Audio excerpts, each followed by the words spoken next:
మూడు ఉద్దేశాలు. ఒకటి, మన విన్నపాలన్నీ ప్రభుతో చెప్పుకోవడానికి వస్తాం. మన బాధలు మనుషులతో చెప్పుకోలేనివి, దేవునితో చెప్పుకోవచ్చు. మనుషులు తీర్చలేని వాటిని దేవుడు తీరుస్తాడు. దీన్ని నమ్మిన వారు చేతులు ఎత్తండి. నమ్ముతారా? మనుషుల దగ్గర తీరనటువంటి బాధలన్నీ దేవుడి దగ్గర తీరుతాయి. మీకు ఒక మాట, రెండు మాటలు గుర్తు చేస్తాను. ఇప్పుడు హన్నా అనేటువంటి ఆమె దేవాలయానికి కొత్త ఏం కాదు. సంవత్సరం వెళ్ళిద్దామా, సంవత్సరం దూరం లేండి, సిలోహుకి వెళ్ళాలి. రామా నుండి సిలోహుకి వెళ్ళాలి. వాళ్ళు సంవత్సరానికి ఒకసారి వెళ్ళి ఆరాధన చేసుకుని వస్తారు. ఆమె సమస్య ఏంటంటే పిల్లలు లేరు. ఆమెకున్న సమస్య ఏమిటంటే బిడ్డలు లేరు. బిడ్డలు లేనిటువంటి ఈమె చాలాసార్లు భర్త దగ్గర బాధపడింది. ఎందుకంటే వాళ్ళ ఆయన మంచోళ్ళలాగా కనిపిస్తాడు, కానీ పెద్ద ముదురు అని ఎందుకు అంటున్నానంటే, పిల్లలు లేకపోయినా చాలామంది మరలా రెండో పెళ్లి చేసుకోవాలా. బైబిల్లో ఇస్సాకు వాళ్ళ భార్యకి చాలా కాలం పిల్లలు లేరు, రెబకాకి. ఆయన రెండో పెళ్లి చేసుకోవాలా. అబ్రహాం గారు చేసుకోవాలా. వాళ్ళ ఆవిడిచ్చి కట్టబెట్టింది. ఈయన ఎరగనట్టే ఉన్నాడు. నీకు 10 మంది పిల్లల కంటే నేను ఎక్కువ వాడిని కాదా, నువ్వెందుకు బాధపడతావు అన్నా ఆయన అంటానే ఉన్నాడు. రెండో దాన్ని చేసుకొచ్చుకున్నాడు. ఒక్కొక్కడు భలే తీయటి మాటలు చెబుతాడు, కానీ నడపాల్సిన మంతనాలన్నీ చేస్తాడు వాడు. అవును కదా? నిజంగా చెప్పాలంటే ఒక స్త్రీ లేదా ఒక పురుషుడు తన భర్త హృదయంలో తనకు చోటు లేదు అనే సంగతి తెలిసిన నాడు చచ్చిపోయినట్టే ఆ అమ్మాయి. ఒక పురుషుడికి తన భార్య హృదయంలో స్థానం లేదు, వేరొక్కడికి ఉంది అనే సంగతి తెలిస్తే చావనన్న చేస్తాడు, చంపనన్న చంపుతాడు, లేదా విడిచిపెట్టేస్తాడు. ఇవి జీర్ణించుకోలేనివి. కొన్ని పొరపాట్లు క్షమించలేము. అర్థమవుతుందా? మానసికంగా చచ్చిపోయేదానికంటే దాన్నే చంపితే పోలా అనిపిస్తుంది. మానసికంగా చచ్చుట కంటే దీన్ని విడిచిపెడితే పోలా, ఈయన్ని విడిచిపెట్టేస్తే పోలా, వీడితో నేను ఎక్కడ పడతాను అని అనిపిస్తుంది. ఇంకా రకరకాల పొరపాట్లు, తప్పులు, చిన్నవి పెద్దయో చిన్నయో క్షమించుకుంటూ వెళ్ళిపోతారు. కానీ ఈ విషయంలో పొరపాటును క్షమించలేదు. నేను నీకు ఎక్కువైన వాడిని కాదా, పిల్లల కంటే కూడా అంతానే ఉన్నాడు, ఇంకో దాన్ని చేసుకొని ఆమెతో కన్నాడు పిల్లల్ని. అప్పుడు అర్థమైపోయింది ఆమెకి, ఆ వచ్చిన మనిషి సామాన్యమైందా, రకరకాల సూటిపోటు మాటలు మాట్లాడుతుంది. తట్టుకోలేక దేవుని సన్నిధిలోనికి వెళ్ళి విపరీతంగా ఏడ్చేసింది ఆమె. స్తోత్రం చెప్పాలి. ఇప్పుడు ఎందుకంటే ఇంకెవరితో చెప్పుకోవడానికి వీల్లేదు. ఈ రోజుల్లోనైనా పోలీసులో వాళ్ళో ఇల్లో మాటని అడిగేది బుద్ధి చెబుతారు, కానీ అప్పుడు ఎవరు చెబుతారు? ఆ మగోడమ్మా ఒకడు కాకపోతే 4 చేసుకుంటాడు అని చెబుతారు. ఈ రోజుల్లో కూడా ఉన్నారు కదా, మగోడు 10 చాటలు తిరుగుతాడు, నువ్వు భరించాలి అని. ఇది ఎక్కడ న్యాయమో నాకు అర్థం కావట్లేదు. నన్ను కానీ న్యాయం చెప్పమంటే ఆడ మనిషి అయినా మగ మనిషి అయినా ఒకటే కదా. వాళ్ళు తిరగకూడదు, ఇల్లు తిరగకూడదు. వాళ్ళు ఇంకొక దాన్ని చేసుకోకూడదు, ఈమె ఇంకొకడిని లైన్లో పెట్టుకోకూడదు. ఈ ఎదో పనులు ఇవన్నీ దేవునికి ఇష్టం లేని పనులు. మరి ఇదెక్కడ న్యాయమే? పెద్ద మనుషులు ఎవరిని అడిగినా మగోడు అన్న తర్వాత 4 చోట్ల తిరిగి వస్తాడు, అది చేస్తాడు, ఇది చేస్తాడంటే మరి నాకేమో అది ఒప్పుకోవట్లేదు. ఎందుకంటే హృదయము అనేటువంటిది ఆడ మనిషికైనా మగ మనిషికైనా ఒకటే. హృదయం బద్దలవ్వడానికి, హృదయం సంతోషించడానికైనా బద్దలైపోవడానికైనా ఒకటే. అందుకని ఆమె హృదయం దేవుని సందులోనికి వెళ్ళి చెప్పుకోవడానికి మనుషులు లేక ఉన్నారు. హృదయం ఇప్పి చెప్పుకోవడానికి ఎవడుంటాడు? నిజమైన స్నేహితుడు దేవుడే. హల్లెలూయా చెప్పగలరా? రెండు చేతులు చెప్పండి. ఎవరో ఓ చిన్న రెండు మాటలు దాన్ని ఏమంటాడు, శాట్ మెసేజా, అందులో ఎవరో ఒక ఆయన చదువుతుంటున్నా, నిజమైన స్నేహితుడు ఎలా ఉంటాడు? మనకు బోల్డ్ ఎంతమంది స్నేహితులు ఉంటాయి కదా, ఫ్రెండ్ రిక్వెస్ట్లు ఉంటాయి కదా. వాడెవడు ఫ్రెండ్ రిక్వెస్ట్ పెడతాడు, వీళ్ళు ఓకే చేసేస్తారు. ఈ వాట్సాప్లోను ఫేస్బుక్లోను విపరీతమైన ఫ్రెండ్స్. అసలు అబ్బాబ్బాబ్బాబ్బా ఎక్కడెక్కడ ఫ్రెండో, వీళ్ళు భాష వచ్చినా రాకపోయినా వాడు ఫ్రెండే, ఆడెవడో తెలీదు ఫ్రెండు. ఈ ఫ్రెండ్స్ ఎక్కువైపోయారు కదా. అసలు నిజమైన ఫ్రెండ్ ఎలా ఉంటాడో చెప్పాడు ఆయన. ఫస్ట్ నిజమైన స్నేహితుడు ఎవడంటే, ఎలాంటి వాడిని ఎన్నుకోవాలి అంటే, నీవేదైనా తప్పు చేసావనుకో, పర్లేదులే మామ, ఎంతమంది చేయట్లేదు అనేవాడు పచ్చి ఎదవ, వాడితో సహవాసం చేయకండి. నీ తప్పుని గద్దించేవాడు, బుద్ధి చెప్పేవాడు రియల్ స్నేహితుడు. అలాంటి స్నేహితుడు ఒక్కడుంటే చాలు. రెండు, నువ్వు హృదయం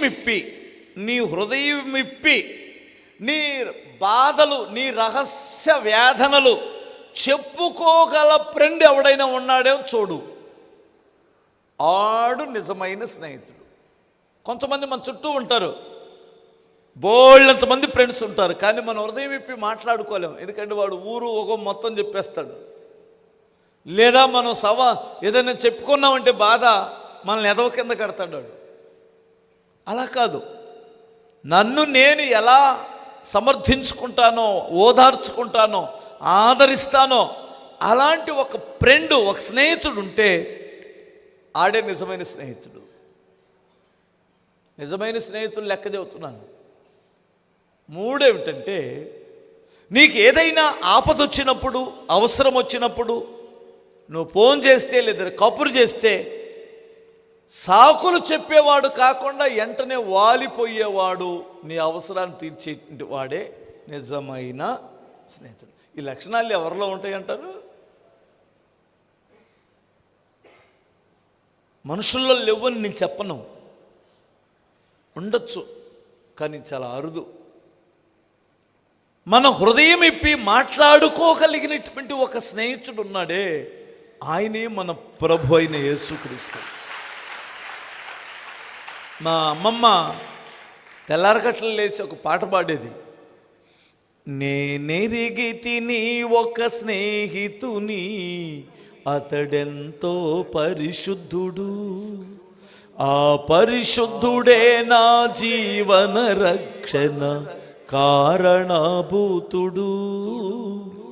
నేనెరిగి తిని ఒక స్నేహితుని, అతడెంతో పరిశుద్ధుడు, ఆ పరిశుద్ధుడే నా జీవన రక్షణ కారణభూతుడు. అతడే యేసుడు, అతడే యేసుడు. నేనెరిగి తిని ఒక స్నేహితుని, అతడెంతో పరిశుద్ధు. నాకు రాదులేరా, ఆ కొంచెమే వచ్చు. నేను అప్పుడు ఇన్ని నేర్చుకునే రందిలో లేనులే ఆ టైంలో. స్తోత్రం చెప్పగలరా? పొద్దుగూకులు మా అమ్మమ్మ చెవు దగ్గర జోరేగలాగా పాడిద్ది కాబట్టి ఆ రెండు మాటలు గుర్తుపెట్టుకున్నా. అంతేగాని మనం పాటలిని ఏదో పాటలు బాగున్నాయి అని నేర్చుకునే మైండ్లో లేవు కదా. ఇప్పుడు చాలామంది ఇక్కడ కూర్చుంటారా, అందరూ వాక్యం జాగ్రత్తగా వింటారనుకున్నావా? అసలు వినరు. ఇలా వచ్చి కూర్చొని వెళ్ళిపోతుంటారు. అర్థమవుతుందా? అందరికీ ఎక్కదో, నాకు అప్పుడు ఎక్కలా. తన్నులు తిన్న తర్వాత ఎక్కింది. బాధలో ఉన్నప్పుడు వాక్యం ఎక్కింది, హృదయం నలిగిన తర్వాత వాక్యం ఎక్కింది. అర్థమవుతుందా? లేదు, దేవుని కొరకు బ్రతకాలని తపనొచ్చిన తర్వాత ప్రతి మాట ఎక్కింది. స్తోత్రం చెప్పాలి. నా దేవుని కొరకు ఏదో ఒకటి నేను చెయ్యాలి అని అనుకున్నప్పుడు ఎక్కినాయి ఆయన సంగతులు, ఆయన మాటలు, ఆయన భక్తి అప్పుడు ఎక్కింది. అప్పుడు దాకా అసలు మైండ్ పని చేయలే. మనకు కొన్నిసార్లు పని చేయదు మైండ్, ఎందుకంటే మన మైండ్ ఏరే దగ్గర ఉంటుంది, మనం ఒక దగ్గర కూర్చుంటాం. అవునా కాదా? ఈ హన్నా అనేటువంటి ఆమె కూడా తన హృదయాన్ని ఎప్పుడైతే కొమ్మరించుకొని ప్రార్థన చేసిందో దేవుని సన్నిధిలో, ఆమె స్థితి మారింది, గర్భిణి వచ్చింది. మీరు ఇంకా బైబిల్లో చూస్తే చాలామంది జీవితాలు అలాగే ఉంటాయి. ఇశ్రాయేలీయులు దేవుని గురించి మొరపెట్టాడంట ఒక ఆయన, దేవుని సన్నిధిలో కూర్చొని ఇశ్రాయేలీయులు దేవునికి మొరపెట్టాడు. ఎబ్బేస్ అనేటువంటి ఆయన, దేవుడు ప్రత్యక్షమయ్యాడు. నేను నీకేం చేయాలనుకుంటున్నావు అని అడిగాడు. ఆయన కోరికని అడిగాడు. నీ కోరిక ఏమిటి నాయనా? నేనేం చేయాలనుకుంటున్నావు? ఎందుకు నాకు మొర్ర పెట్టావు? కన్నీరు కారుస్తున్నావు? ఎందుకు ఎంతగా ఏడుస్తున్నావు? మనం ఏడ్చేటప్పుడు ఎందుకు ఏడుస్తున్నావు అని అడిగేవాడు ఉండడు, కానీ నీ దేవుడు మాత్రం అడుగుతాడు. నీ ఎందుకు కన్నీరు కారుస్తున్నావు అని అడిగేటువంటి వారు ఉండరండి కొంతమంది జీవితాలలో. కొందరికి ఉంటారు, స్తోత్రం చెప్పాలి. కొందరికి ఏడ్చినా పట్టించుకోరు. అర్థమవుతుందా? ఏడుస్తున్నా ఎదిరించుకొని బయటికి వెళ్ళిపోయేటువంటి వారు ఉన్నారు. ఆడవాళ్ళల్లో ఉన్నారు, మగవాళ్ళల్లో ఉన్నారు. మగ మనిషి ఏడుస్తున్నాడు అనుకో,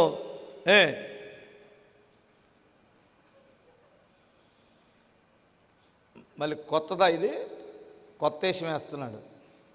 ఆడముఖం ఏడుపును, ఆడముఖం ఏడుపు. లెక్కలేని బరి తెగించిన మనుషులు ఇలాగే అంటారు. అవునా కాదా? నువ్వు ఏదో కోడి ఇల్లుకి కూసిద్దంటే ఏం కోడి అది? భయము లేని కోడి బజార్లో గుడిపెట్టి, బాగుంది ఇది. భయము లేని కోడి బజార్లో గుడిపెట్టిద్దంట. అంటే ఈ పిల్ల ఏది భర్త ఏడుస్తుంటే బరి తెగించింది. అమ్మో నా భర్త ఏడుస్తున్నాడని మాట్లాడి, ఎందుకయ్యా ఏడుస్తున్నావు అని అందో. నవ్వేది ఉంది, చేతకాని ఏడుపులు ఎడుతావు అనేవాళ్ళు ఉన్నారు. భార్య ఏడుస్తున్నప్పుడు కొంచెమైనా జాలి, దయ, కనికరం లేని మూర్ఖులు చాలామంది ఉన్నారు. ఆమె అక్కడ ఏడుస్తుంటే ఇక్కడ తలదూతుంటాడు. ఒకడు భయంకరుడు. మనిషి పుట్టక పుట్టిన మృగాలివి. నిజంగా చెబుతున్నాను నేను. మనిషి పుట్టక పుట్టిన మృగాలండి. అది అందరికీ అదృష్టం ఉండదు, ఎవరికో దొరుకుతూ ఉండదు. పాపం వాళ్ళు దేవుడికి దగ్గర అవుతారు. ఏం కంగారు పడకండి, స్తోత్రం చెప్పాలి. అలాంటి బాధ పెట్టేటువంటి వారు ఉన్నా దేవునికి దగ్గరయ్యే పిల్లలు ఉంటారు. దేవుడు ఏడుస్తున్న టైంలో ఎవడు ఎందుకు ఏడుస్తున్నామని అడిగేటువంటి వారు లేరు. ఈయన జీవితంలో దేవుని దగ్గర ఏడ్చాడు. ప్రభు అడుగుతున్నాడు, నువ్వెందుకు ఏడుస్తున్నావు? నాకెందుకు మొరపెడుతున్నావు?